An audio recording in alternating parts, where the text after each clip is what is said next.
Now, for those of you that were at the AOMP conference in St. Louis last year or have been scouring the pain science literature, you may have come across the new buzzword of pain phenotypes.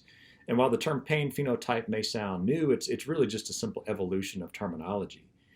If you're familiar with Keith Smart's work back in 2012, he released a three-part series where really he unpacks the three most common pain mechanisms, and that's the key word that he used. We've got nociceptive, or what we oftentimes refer to as somatic pain. We've got neuropathic pain, and then we've got nociplastic pain.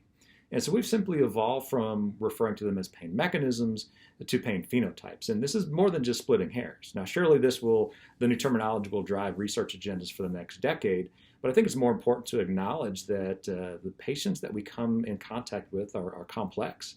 And there's a lot of nuance that goes into identifying and managing these patients. So rather than viewing these pain phenotypes as these very narrow, distinct pain phenotypes, we need to acknowledge that each of these pain phenotypes really truly exists more on a spectrum.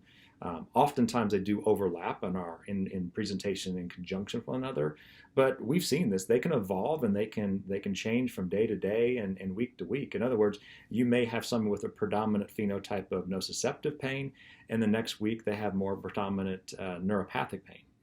So this helps to explain, at least in part, the variability in our patient responses to chosen interventions, particularly with manual therapy. And so this webinar will help us to unpack how to screen for these patients. What are the subjective clues and risk factors that each distinct phenotype presents with?